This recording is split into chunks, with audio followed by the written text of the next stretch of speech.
This is Grow Omaha Uncut, where you can watch our radio show, including what goes on in the commercial breaks. And be sure to hit those like and subscribe buttons. Well, good morning and welcome to the show. Jeff Beals here at your service. Glad that you have joined us on this icy road morning. If you are out and about today, be careful.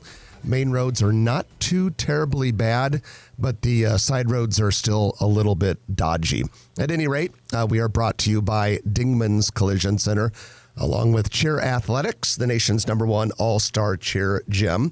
My co-host, Trenton Magid, has the weekend off. We allow him to do that every once in a while. And in his stead, we have a familiar voice, Brad Williams of Brad Williams Photography and E&A Consulting, a civil engineering firm. Good morning, Brad. Hey, good morning, Jeff. Well, before we go any further, I do want to give you a chance to promote a cool event you have scheduled for tomorrow afternoon. It's an annual deal, and a lot of our Grow Omaha listeners who have gotten to know you over the years might be interested in attending. Yeah, so the last 4 years I've done, it's called Beer with Brad. It's a holiday pop-up, so I'll have all my photography prints ready to hang photos, everything that I would normally have at an art fair, but instead at a tent in the art fair in this ice. Tomorrow afternoon they will be in the party room at the Casual Pint, 87th and Pacific, Countryside Village. So you can come in, order yourself a beer, and then browse prints, do some holiday shopping, relaxed environment. You might bump into some other Grow Omaha people there. I know I'm going to be there. Yeah, it's a good time. And, Lou that used to be on the Grow Omaha lot, he'll be there hanging out. And so it'll be a fun time. Yeah, it's a chance for you to see a lot of Brad's amazing photography, and it is truly amazing.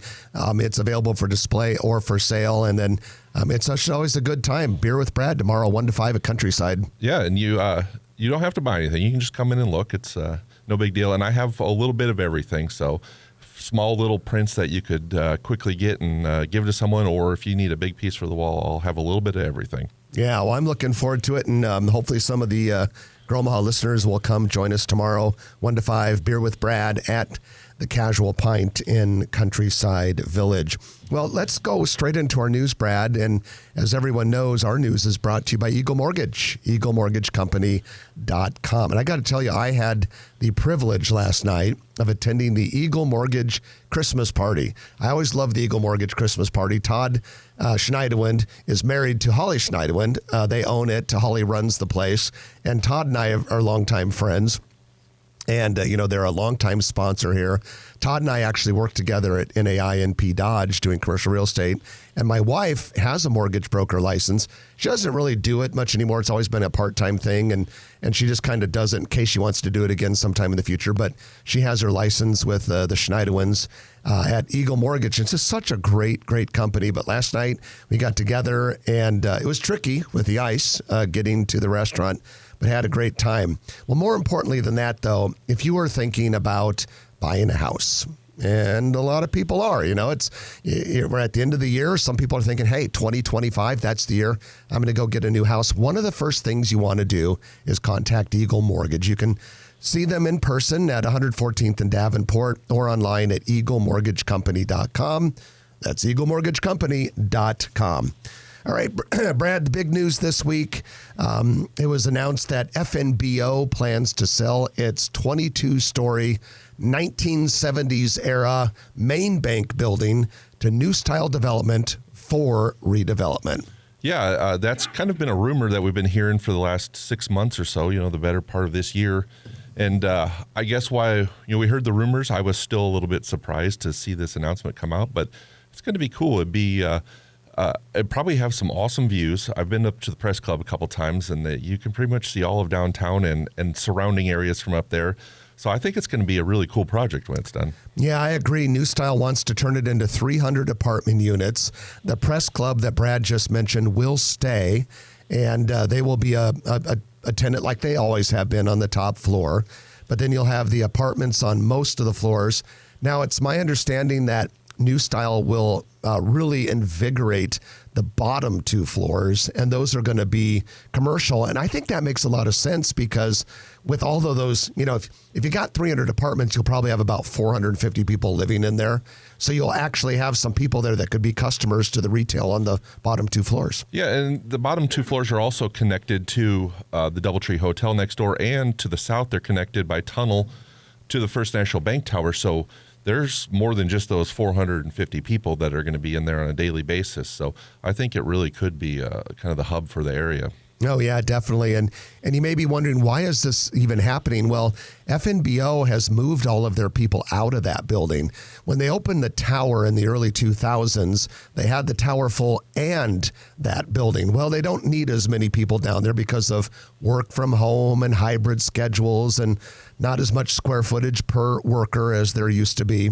And so, in these types of buildings, it's hard to get a 53-year-old building and turn it into suitable space for modern office work. We need higher ceilings than we used to have because of all the technology in office buildings. So turning these things into apartments makes an awful lot of sense. It's not easy to do, though, and that's one of the reasons we're quite fortunate here in Omaha that we have New Style, Brad, that has a great track record of these types of conversions. I would say New Style has done a great job turning some buildings that people probably would never have touched into some great apartments that seem to do really well. We have got a lot of questions on our social media about whether they're going to remodel the exterior of the building, and as far as we know, that hasn't been decided, and there's no announcement on that yet. Yeah, the impression I get is it's very early in the process. In fact, I'm not even sure that the deal has gone through yet. Oh. And so, it's probably, my guess is that New Style is probably determining a lot of those things. With the Duo, they're doing the Duo, which were the 2 Central Park Plaza towers. Those had to replace that they needed to replace all the windows on that project, and they're doing that. Who knows? My guess is they probably would have to. I mean, it's a 53-year-old building. Yeah, I would guess that too. I sit next to a window in an 1980s office building. Let me tell you, on a windy day, there's a little draft, so can't imagine living in a situation like that. Well, could you imagine if there was a way to engineer it so that you could have some balconies or something like that? I imagine it would be cost prohibitive. Yeah, but it would be cool. Wouldn't that be something if you could do that, or at least for part of it? Yeah. I imagine. Rooftop deck, something like that. Yeah, so we'll keep our eye on that. No timeline on the project for sure, other than the fact that the apartments could be open by 2026, according to a World Herald article. This would be about an $80 million project, which is no small number. And this also fits in because of where it's located. It'll be yet another one of those projects that benefits the streetcar. It's in that streetcar area of influence, which is another plus with it because we are already about double the amount of projected development within the streetcar zone, and the thing is barely even started construction so far. Yeah, I know people are a little concerned or upset about the whole TIF financing for the streetcar, but being this far ahead of projections already, it seems like there's so many good signs that it's all going to work out really well. Yeah, it's really, really encouraging, and this is just, one of a parade of downtown projects that keep giving us a lot of reason for optimism that downtown will continue to grow and keep moving in a very positive direction. So a little further west, 84th and L Street, we have steel that has gone vertical on the food bank for the Heartland new building. Brad, this is the old H&H Chevrolet location. Yeah, they completely leveled the site and started a brand new building. Foundation work's probably been underway for a couple months now, and then just this week the steel went up. Yeah, we have a picture of it on growomaha.com if you want to see what that looks like. But that is no small project. We're talking 105,000 square feet. So that is not your run-of-the-mill food bank building. That's the size of a major warehouse. Distribution center, yeah. Okay, so then we have another story out of Council Bluffs. We have a developer planning to turn about 14 acres of greenfield space into a 280 apartment unit. What's interesting about this is that it is right south of the Sam's Club in Council Bluffs Metro Crossing Shopping Center. 4-story buildings, 4 of them all together.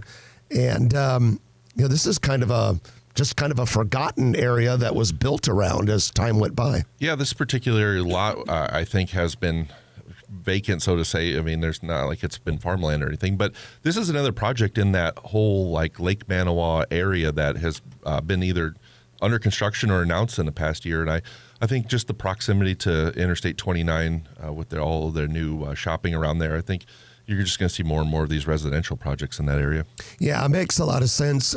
Council Bluffs has been very actively trying to create some more residential development in the area, and this is another sign of that. And then finally, out in Valley, Nebraska, we've got a 64-acre development at 264th and Miggs Street. It's going to be called Valley Landing, and the grading and excavation work is well underway. There's going to be a lake in the middle of it. A lot of that out in Valley because the water table is so high. But we know the first occupants that are confirmed will be a DC West athletic complex, presumably for the DC West schools, and a Fairway grocery store. So Valley continues to grow.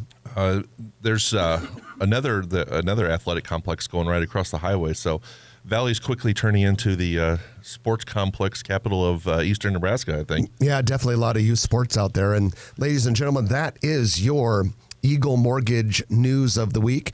You can learn more about Eagle Mortgage at eaglemortgagecompany.com. We're going to take our first break of the hour.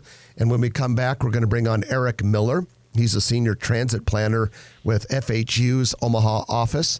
And he's also our transportation writer on GrowOmaha.com. Eric's a great guy. He really understands what's going on in the transit and transportation world. And you're going to enjoy listening to him. We're going to talk to him a little bit about streetcar stuff, bus rapid transit. One of the first questions we're going to ask him is, how on earth do streetcars work when it's raining ice outside? So stay with us.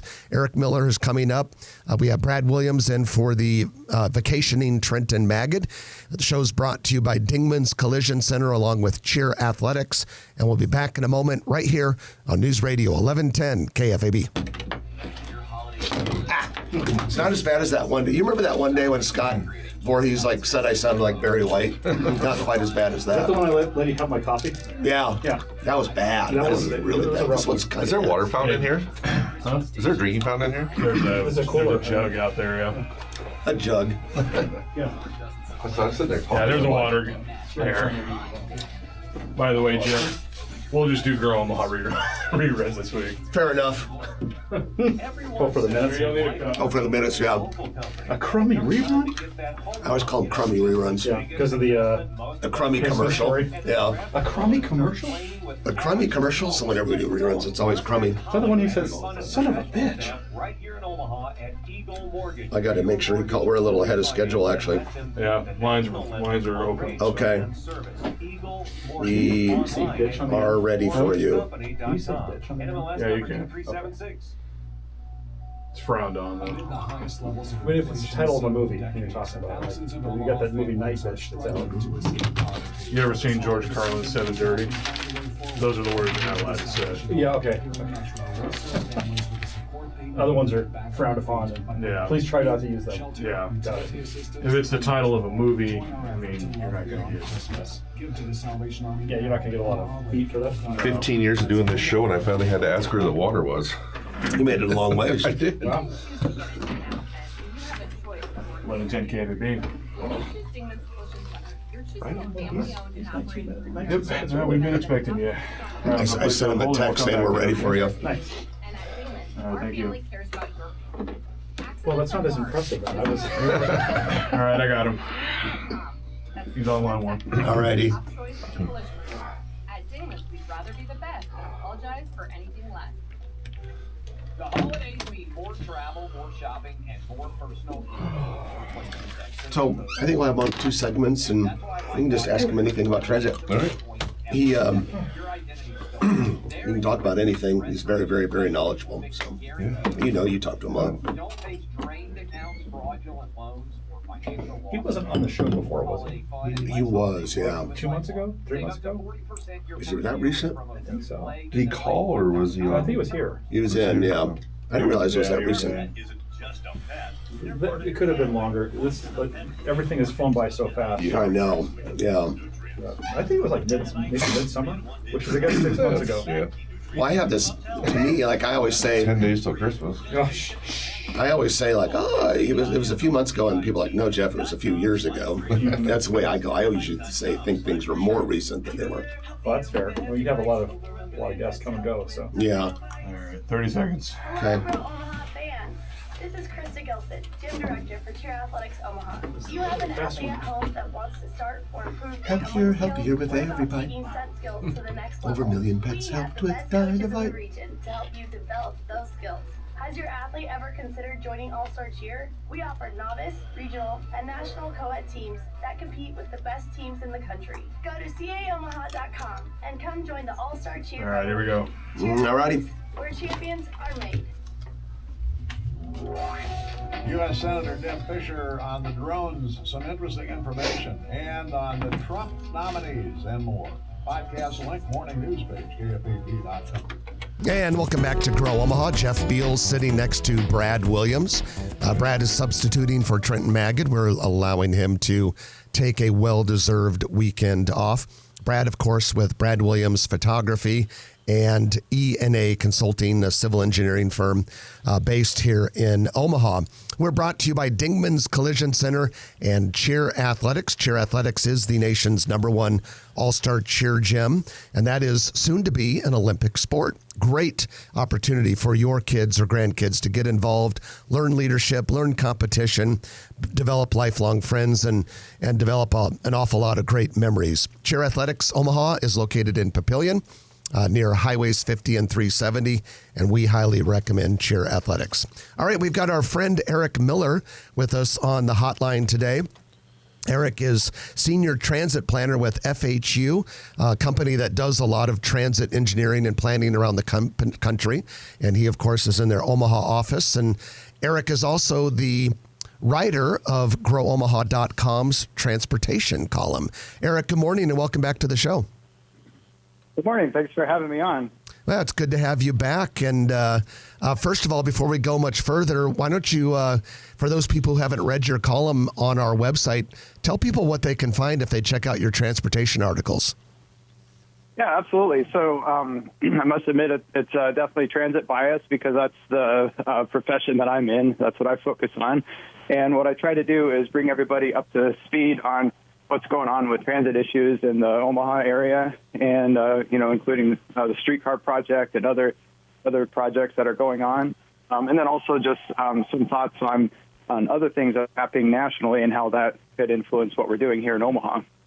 So, Eric, you brought up transportation issues here in Omaha, and today we're having a lot of transportation issues with the weather outside. Why don't you tell our listeners how icy weather would affect a streetcar? Yeah, that's a very timely topic, and one of the main advantages that we like to promote about rail transit is just the fact that it is mostly an all-weather mode. That there's not a lot that'll stop it from running, and so usually when we have events like this, and I should mention for people that might not know. I have a lot of background working for the Regional Transportation District in Denver, and we have an extensive light rail system, fairly similar technology to what's proposed for the streetcar. So on days like this, we just want to make sure that we keep the trains running because we want to make sure that we have the rails safe, and then also where there's overhead catenary wire, which is where the cars get their power from above the cars, that's staying clear and that there's not ice building up. And in slick spots, we have what are called sanders on the trains where there's little boxes of sand, and the vehicles are smart enough to automatically release the sand under the wheels when there's traction needed, so to keep them from slipping, and then also to get you some traction for getting going. So those are the two main things that we do on weather like this that helps keep them running. That's pretty cool. I don't think a lot of people realize that trains have the capability of doing that. Yeah, that's all trains. I mean, dating all the way back to the steam engine. Rails are always slick, even if like a rainy day. So the sand has been around for forever, and it works perfect. It's steel on steel. Yep. So if it was wet or icy, that would be an issue. Right. So, Eric, tell us a little bit about your company and what involvement you may have in Omaha Transit.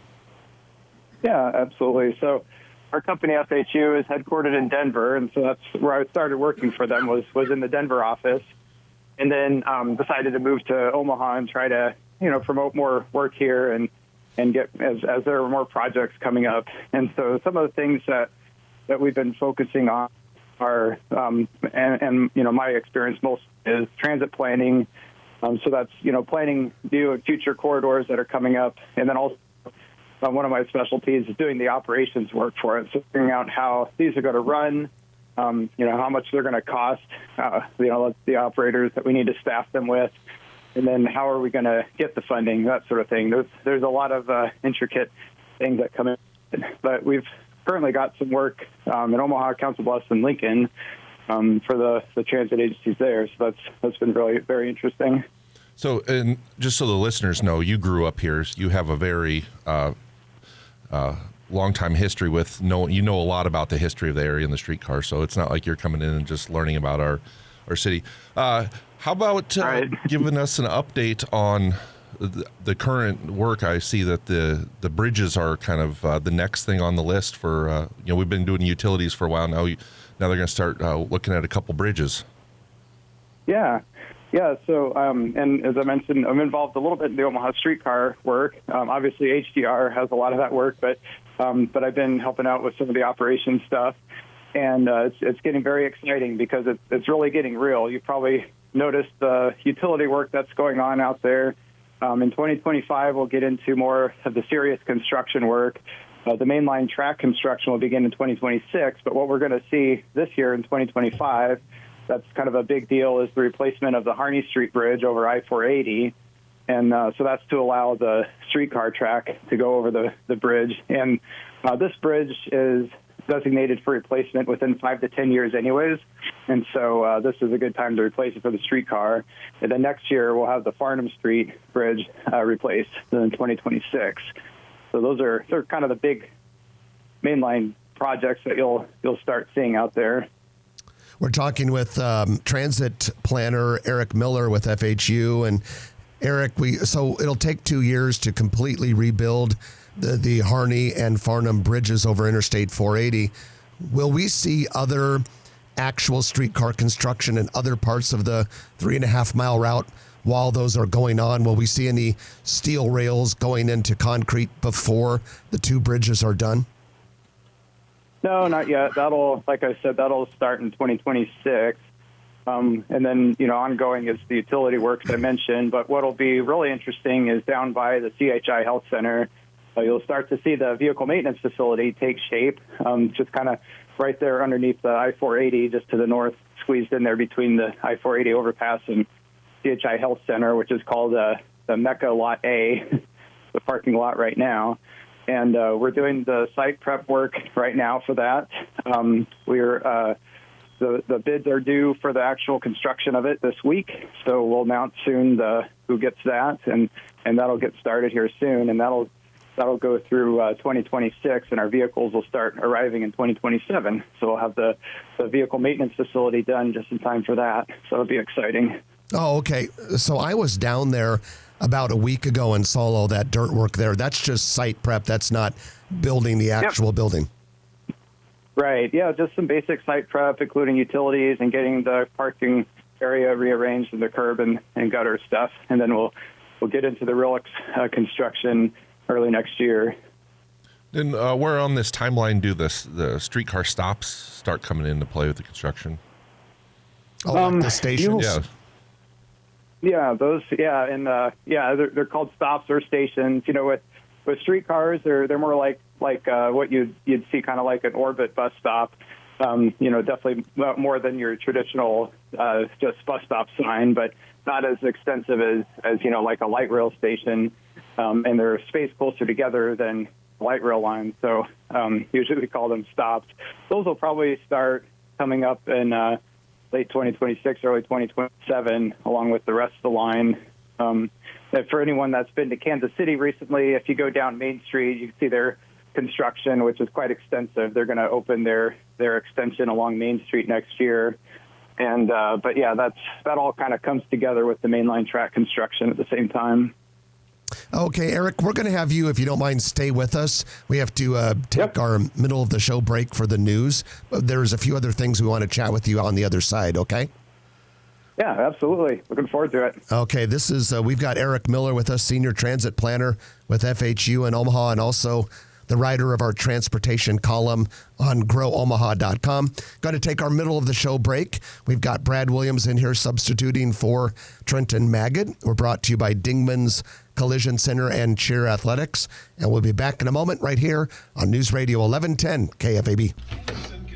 I swear I heard a toaster oven go off in the background as well. Ding. Oh, probably very possible. Making breakfast. Toaster oven. I have to be listening closely, but it sounds like late lunch might be done, or no, late breakfast is morning. Still morning. I'm all turned around. My kids, they probably just now eating breakfast. They might be done by now, but you get up. Sometimes they just get up and go watch TV, and then it's like pulling teeth. Like, you got to come out and eat breakfast, otherwise it's going to be lunchtime, and then we're going to be off for the whole day. Yeah, it throws the whole schedule off. I tell you what, once they got to that point where they would get up on their own and just go watch TV and not come in and wake you up, all those were great days. Yeah, for sure. Lords and Gardens makes your holiday remember season merry and bright. To both our create memories kids with your eventually got to family that point, and like, delight in the joys of nature this season, purchase your Who are the time monitors tickets at from? lordsandgardens.org. Thank you. This way I can hear you. Yeah. Well, the problem is the spots are up and down. I know, yeah. Like How does that work where they come across the radio, they're fine though, right? Because on the transmitter we have an equalizer that equalizes all the sounds out, but it's still not ideal because if it's really soft, it'll still sound soft, but then you'll hear like fuzzy, and then if it's loud, then it's overmodulated and it sounds distorted. Yeah. And is that just because different people record them on different equipment and different buildings? It means that people are, when it comes to people, depending on how they record their spots, sometimes a lot of national spots, they're not on any sort of standard wavelength. Yeah. So you have some spots like now that sound okay, and then you have other spots that sound really low like this. And then you have other spots that sound like this, and I have to turn the monitor down. It happens more than you think. Yeah. I have on Premiere, there's something called dynamic, and that levels things out to exactly what I want it. Dynamic processing. Yeah.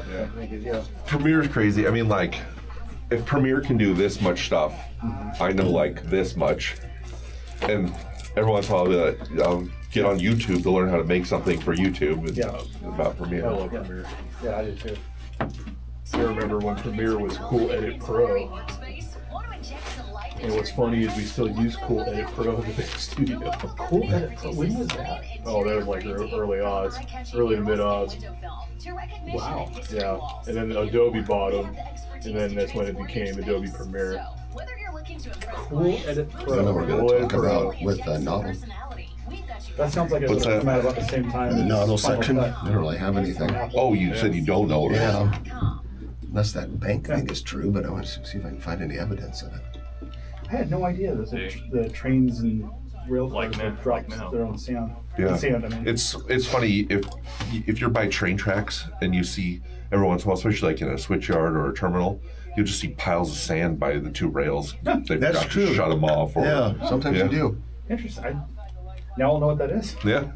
Well, it's like when I was riding with Jeff, he was pointing out what would you call them, Jeff? The water, the new neighborhoods that are built. Oh, in Valley? Yeah. That lake neighborhoods, you just dig a hole and it fills Yeah. the high water table. What's that called? Sand pit. Sand pit lakes, yeah. Because a lot of them were originally started, they were excavated for gravel, to make concrete. And then A lot of the them high water table, they just fill up. That's super cool. A lot of them still are Active. They take the gravel, but every once in a while, some of these new ones, when they're in a hurry, they'll use what they excavate from the lake to raise the ground out of the floodplain. That makes sense. Especially if it's specifically for that purpose. Mm-hmm. Yeah. They'll just move it from one area of the lot to the other. Very cool. Lived here 7 years, I had no idea that's what we're done. On Sunday, cloudy skies again, but it says gradually will come down 46. Sunday night, partly cloudy with a low of 33. And on Monday, warmer weather and sunshine 46. That's the latest weather forecast. It would have to be like in behind. It's 34 in Omaha, 32 in Council Bluffs, and 34 in Lincoln. Beer World, right? Grow Omaha will be back in about 3 minutes here on News Radio 1110 KFAB. KFAB News Time is 9:35. I'm going to pull up the forum and see, because it was First State or something like that. Is it First State Bank? Right there. Trying not to see it on here. First State Bank. Right on the corner by, in the DLR building. First State Bank. Oh, they're there? Okay. That's where the pins dropped. But, I mean, how many retail bays are in? Or is that the only retail building bay in that building? First State. And is it an office or is it a retail? Everybody making a pilgrimage. That's a good question. Let me do First State Bank. Just Google First State Bank Exarban. Honestly, I think it's a good sign. I think they finally realized, like, well, it's better for us to work with them than against them. Well, here, pop up right here. I think 6457 Francis Street. But is it an office or a branch? Garbage. That's a good question. Yeah. Here we are, almost in January, and still here. We still have it. You know, my guess, because that paint place that was there in that picture is gone. Yeah, with the So my guess is they took that election spot. process.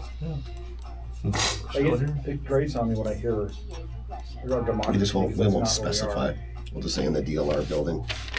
Well, yes and no. I mean, a true democracy, no. We're not Athens in that regard. No. We have a bit more of a process than that. Yeah. Is Rogue still open there? Closer to Sparta than Athens. I believe so. I've never tried it. Yes, that's true. I did once. It was good. Sparta I always wanted to. I never think of it for lunch. Kids wanted to go to DJ's Dugout last weekend. The problem is they were so militaristic. Really? It eventually led to their extinction. Never Been underestimate. waiting for a table. That place is huge. That's why they were Never underestimate the power of a sports bar to draw a crowd. There was some like 90s rap Christmas thing at Baxter too that I think a lot of people were heading to. Plus Nebraska and Creighton. When I say extinction, I mean Yeah, that probably had a lot to do with it. when Athens finally became unified, or when the Athenians basically conquered Greece and became Greece as we know it. Oh, I see. Interesting. Rather be the best than apologize What are your thoughts on 30 seconds. Okay, thank you. the Craven the Hunter or Craven? I haven't seen it. I've heard that apparently somebody's giving up on their Spider-Man universe, which is probably a good idea. Have you heard when this retail or residential is ever going to get going? Yeah. You know, I don't know if that's a big priority. Odd lot shape. You They were know, supposed to be row houses. yeah, but like when you compare, Yeah. could those fit there? I suppose There they we could go, fit boss. there. Yeah, that's Because that's what I always figured they would do.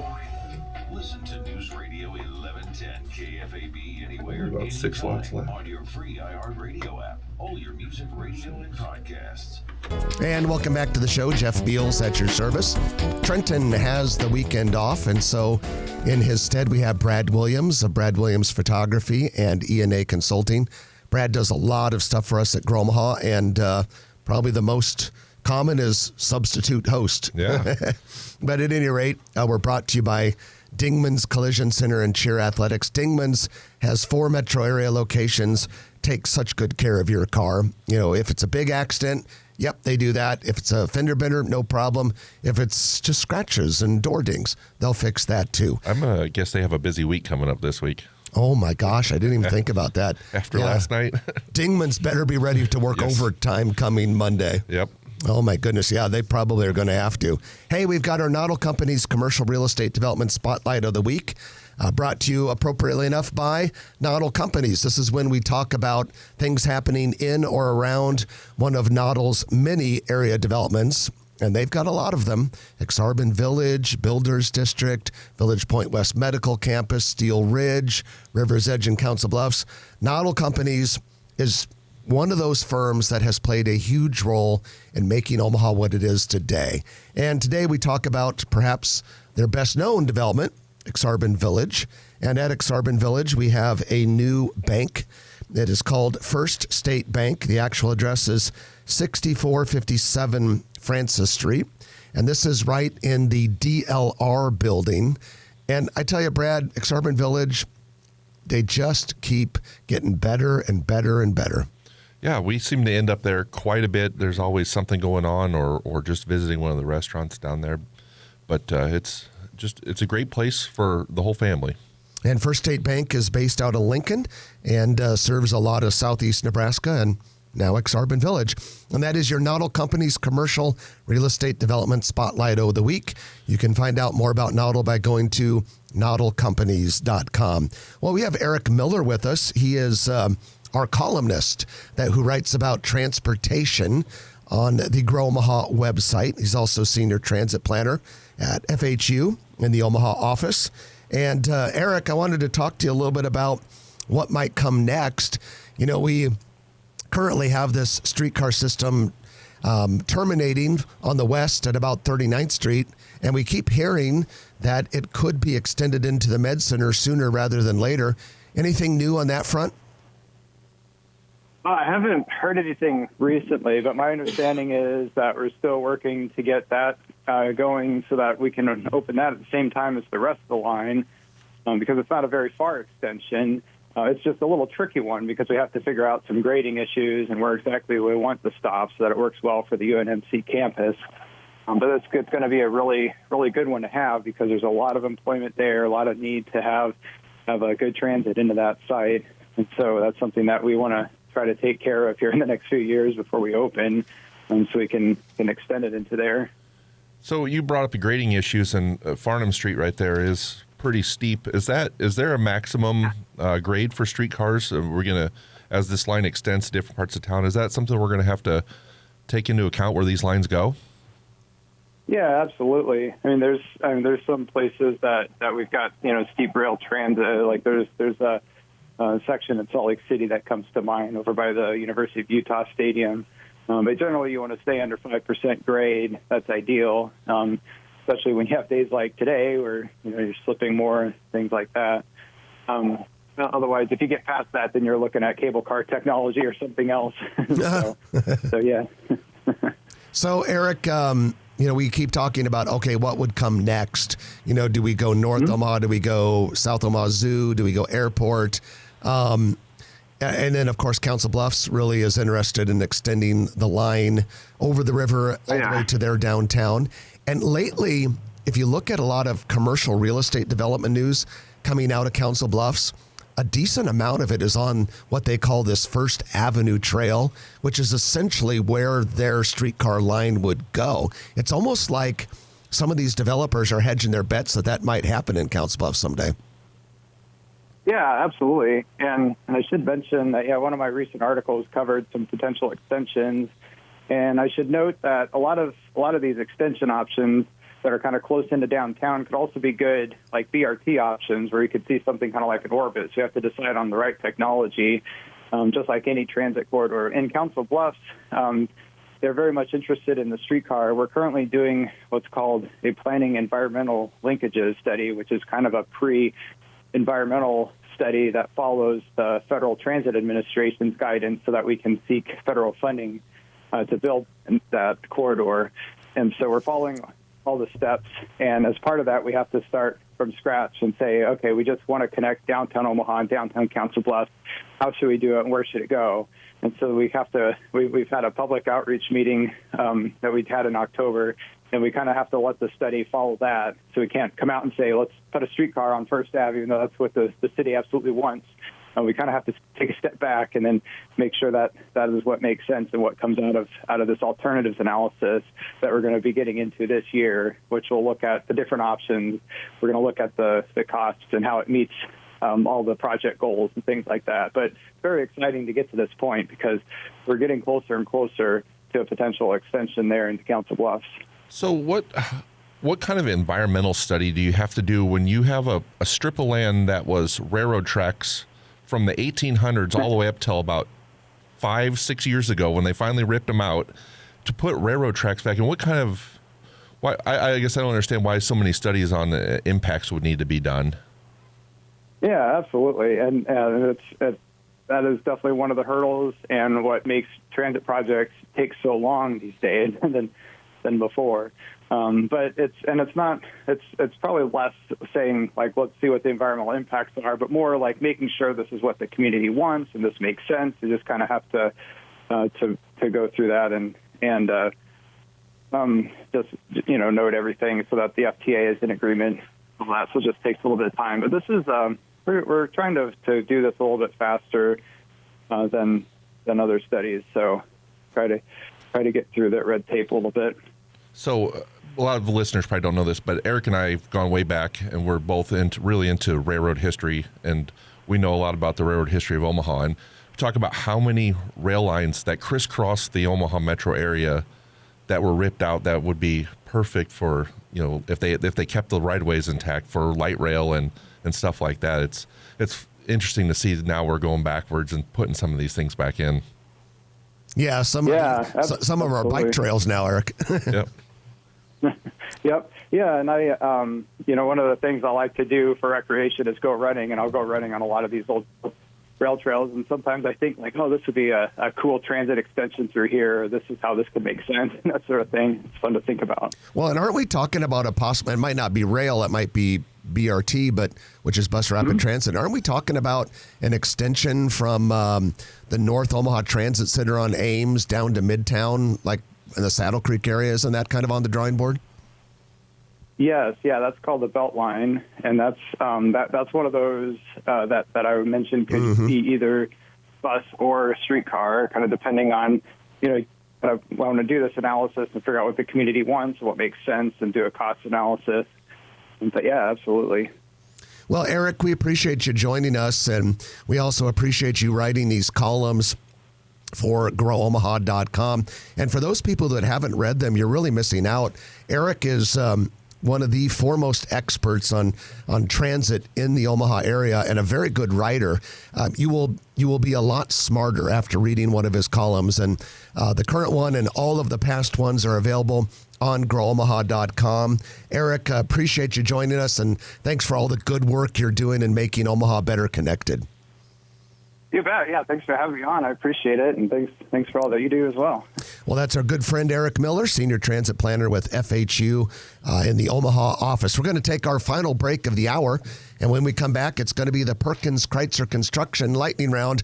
I'm looking at the list, and there's a lot on it. A lot of restaurant news, retail news. You don't want to miss any of it. Stay with us. You're listening to Jeff Beals and Brad Williams in for Trenton on Grow Omaha, brought to you by Dingman's Collision Center and Cheer Athletics on News Radio 1110 KFAB. On lightning round, did you? I don't think you mentioned it last week, but the railings on the baby powder. Oh, yeah. Mostly on our sorry, cut that. Yeah, let's do that. Yeah. You want to talk about that? We could. Okay. Railings. The reason I know my is opinion on the Craven movie. because of the streetcar. I didn't care about it. I didn't care about messy right now. Yeah. I don't So I had care. to sneak through the loading dock, and that's got there's the railings. It's kind of interesting because this Venom is such a lame infrastructure construction on Farnham for the streetcar right now is really hurting a lot of those businesses in Blackstone and Midtown Crossing. And I noticed yesterday morning I was down there, and Omaha Streetcar had like a sign up there saying, please support our local businesses and all that sort of thing. I feel for them because it's going to be it'll be a tough few years while that construction's going on.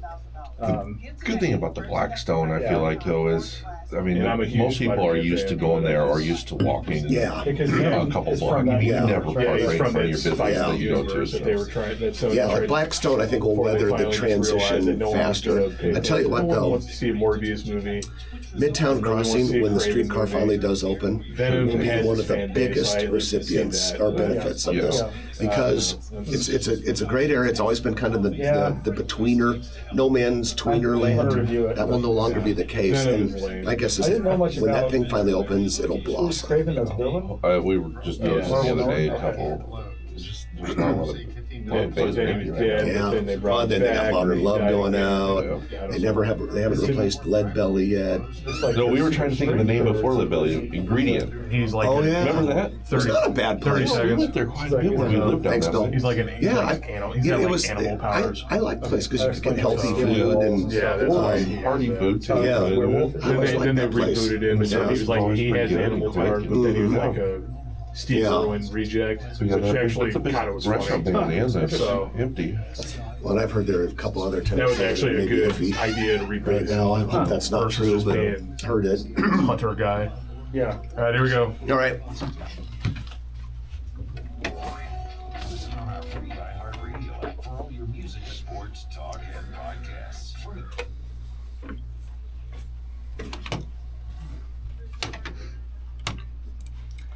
It's the Perkins Kreitzer Construction Lightning Round, in which we talk about a lot of things in a very short period of time. Thank you to Perkins Kreitzer Construction for making this possible. In fact, I just talked with Dave Kreitzer, the grand poobah over there this week, Brad. That's Brad Williams. He's substituting for Trenton Magid this week. But yeah, I talked with Dave Kreitzer this week, Brad.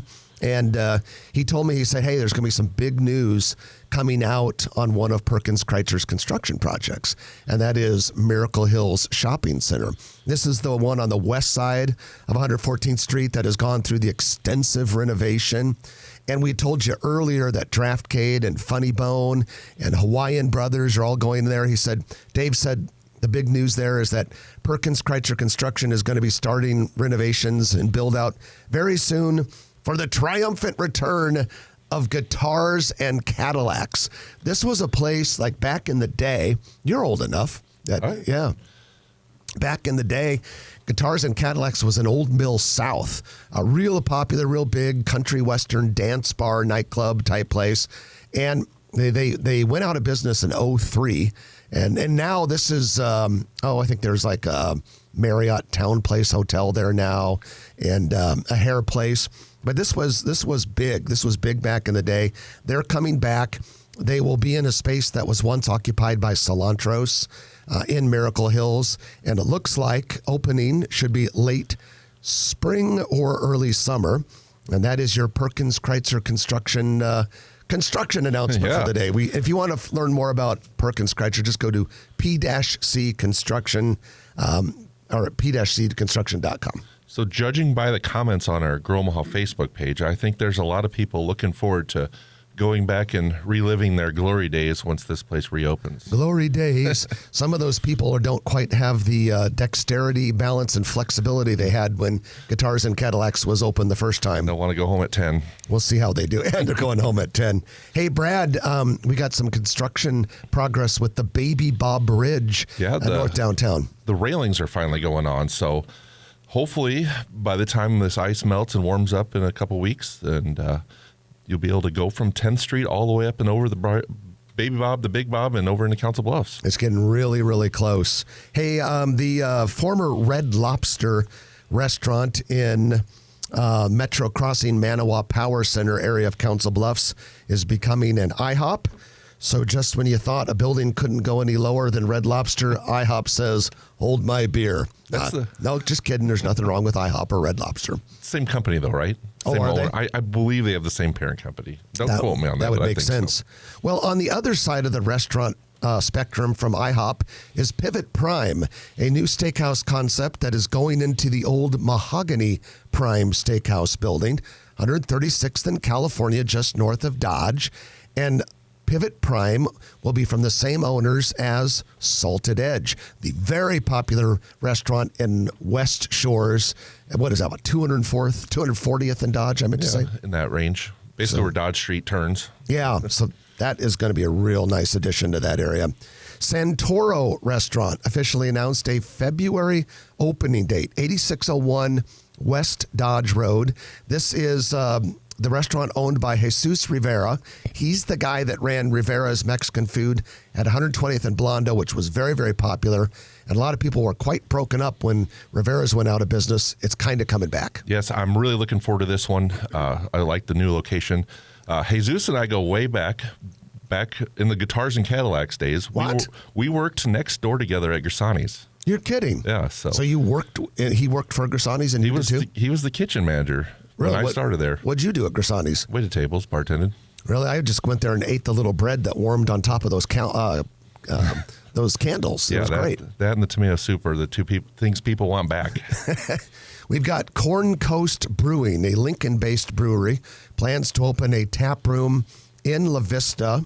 The exact address is 10717 Virginia Plaza. This will be next to Hot Works and near both Cross Strain and Pint 9 breweries. Another stop on the Pentagon bike tour over there. But really looking forward to this one. They make some great beers. Really, if you're into those hazy East Coast New England IPAs, you're going to want to check this place out. Yeah, a lot of people excited about this one coming up to Omaha. Taqueria El Rey is taking over a former Wendy's restaurant, 4161 South 84th Street. Renovations are currently underway. The original Taqueria El Rey is at 24th and Q in South O. Good, solid Mexican place, authentic, serves breakfast. I've been there several times. They also have a lot of food trucks around town, so that'll be a nice reuse and adaptation to the old Wendy's. Speaking of food trucks, Burning Bridges food truck will open its first brick and mortar location, or it just did yesterday, 145th and Center in the former Sinful Burger space. So we got a restaurant in there now. I feel like a food truck with the name Burning Bridges has a Trenton joke written all over it. If only he was here to tell us. But unfortunately, the music's playing, which means we're going to have to stop it right there. Trenton will be back next week. But Brad, I really appreciate you subbing in this week. Hey, I always enjoy it. Brad Williams with Brad Williams Photography and E&A Consulting. Be sure to stop by Casual Pint and Countryside tomorrow from 1 to 5 and see Brad. That's it for this week. Have a great week. We'll chat with you next week at 9 o'clock right here on News Radio 1110 KFAB. If you like this video, be sure to hit those like and subscribe buttons. And remember, Grow Omaha is not just media. This is a mission. We are trying to build up Omaha and make it an even better place. We can only do that with your help. Share this video with your friends, neighbors, and family.